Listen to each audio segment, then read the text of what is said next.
Well, political reporters had their work cut out for them this week. There were the super snappy sessions and the closed-door meetings at the Capitol. The release of a report that called the governor's actions careless but not criminal in connection with his top aide's domestic violence case, and an unusual showing of bipartisanship between the popular Democrat running for governor and a Republican hometown hero on Long Island who is supporting the GOP nominee in that race. All of these stories my next guests had to keep tabs on. They are the war-weary members of the Capitol Press Corps, who need no introduction, but we will do it anyway. Rick Carlin is a political reporter for the Albany Times-Union. Beside him is Bill Hammond, a columnist for the New York Daily News. And across the table, all by his lonesome, is James T. Medore, Albany Bureau Chief for Newsday. Gentlemen, thanks very much for joining me. Yeah. So let's start from the top. We have, and we'll start with you, because you're a New York City paper, and so that's where we're going to go. Obama and Rangel, you saw the comments. I interpreted them as a Charlie. That seems to be the way a lot of people are interpreting them, and it brings to mind the episode a year ago when President Obama came up here for an event with David Patterson, and everybody was reading the body language. This is after actually his White House people had put out the word they wanted Patterson out. Right. And there were all the body language of his appearance was kind of stiff with Patterson and glowing with Andrew Cuomo, the guy who wanted to replace him. Yep. It's kind of a replay of that, isn't it? I mean, I mean, it could be read either way, but the tone of it was, it's time for you to go. Isn't he just being really a good Democratic soldier? Increasingly, Rangel is seen as a liability for other people running for Congress. The shadow of his problems will rub off on them, so he'd rather it just go away and no drama Obama. Yeah. You have a problem, let's try to get rid of it. Yeah, the rap on him also has been that he's not been strong enough in supporting the party going towards the midterms, and now all of a sudden he's starting to do that. He's showing up at these Democratic National Committee fundraisers and raising them a lot of money this week in New York City. But in terms of Charlie Rangel, so, you know, no one else has managed to get rid of him, and so the president's going to do it. You know Charlie Rangel, you've covered him for a number of years. Do you think that kind of message is going to cause him to retrench, or it's going to cause him to say, oh, well, the president wants me out, and so? Charlie Rangel is not going to fold his tent to Barack Obama. We need to remember that Barack Obama was not the person that Charles Rangel supported for president. It was Hillary Rodham Clinton. Good point, James. And as you pointed out just a few moments ago, he was very critical of the president's handling of wars overseas, specifically in Iraq and in Afghanistan.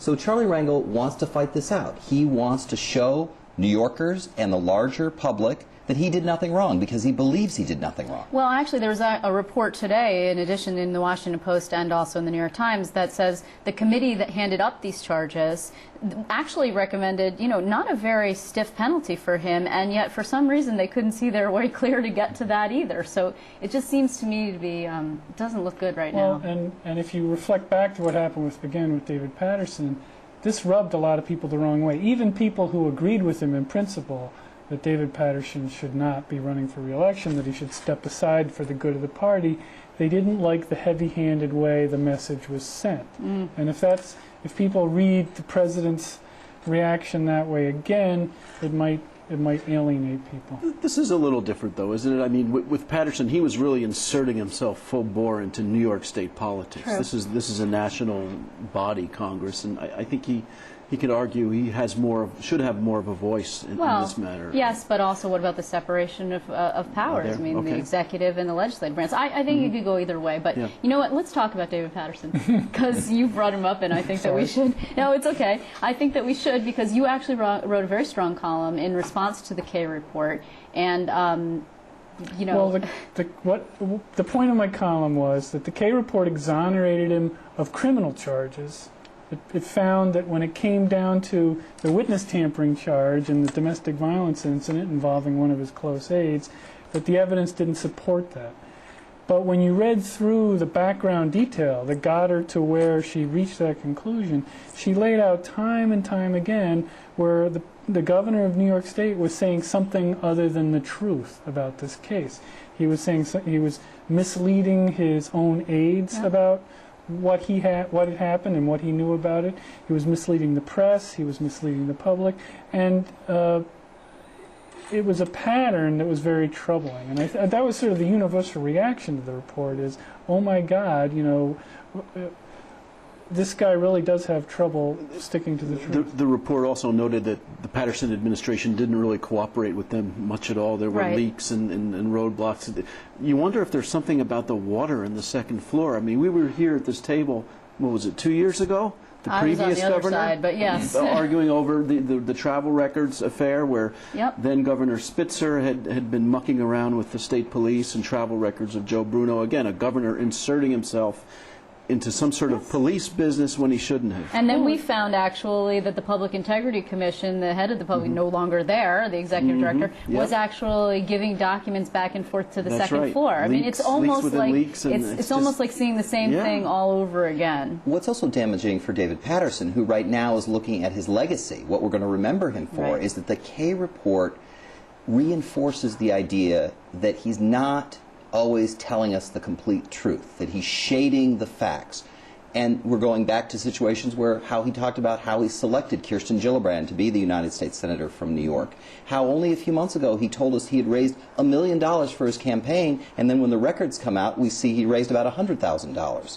So it questions his veracity when he's talking, and then undercuts his position as governor. The other thing about the report that I found very interesting and also somewhat shocking is the voicemail he left for Oh, yeah. David W. Johnson's girlfriend, Ms. Booker, just hours after David Patterson had asked for an A investigation little pathetic. where he Kind of says, like help me. desperate and pathetic. I'm yeah. in trouble, help me. I'm Yep. worried that the media is going to attack me and I'm going to be damaged by this. And I was thinking to myself, you're the most powerful New Yorker, and you're begging and pleading With a to this domestic woman violence who's a victim. victim.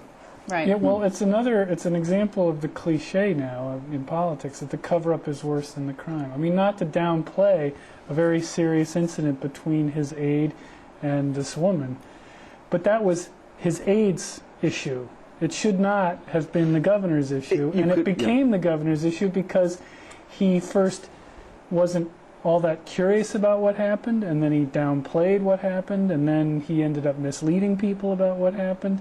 And it became, instead of becoming an issue where he had to discipline an aide who had gotten involved in an unfortunate situation, to his whole administration fell apart and his political career came People resigned. And Right, multiple people have resigned. left. You could argue it should have stopped with D.J. Johnson. That's where it should have stopped. And the governor, in hindsight, maybe should have said, look, there's an investigation. We have to let this investigation run its course, and then I'll decide what to do with you Well, in afterwards. the first few days, he didn't know. I mean, that's the other stuff. Yeah. It was that, that Johnson called people around him, the head of the security detail. Part of the thing that emerged was this picture of a guy who is very insular, in part because of his inability to see, and these people who he really, really relies on, and how chummy they all were. I mean, I think that really becomes... and these gatekeepers to him didn't even tell him. It's probably hard to imagine. We all see. We're sighted.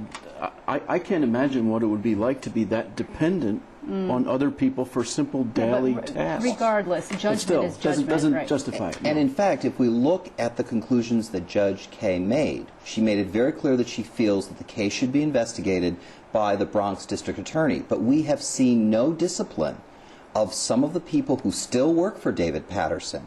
His administration, as far as we can tell, has not acted upon this report in any way to discipline people who are members of his security detail or people who are close confidants. And in fact, they've not even commented on it, and referring us instead to his attorney. How many people can they afford to lose at this point? I mean, there's been a real exodus of staffers. Maybe they're thinking, look, we can't lose anyone else at this point. We're trying to get a budget done. We're trying to finish out the year. We need to keep what's left of our team in place. And Again, that doesn't justify it. He's not, what happens, he's not out of the woods.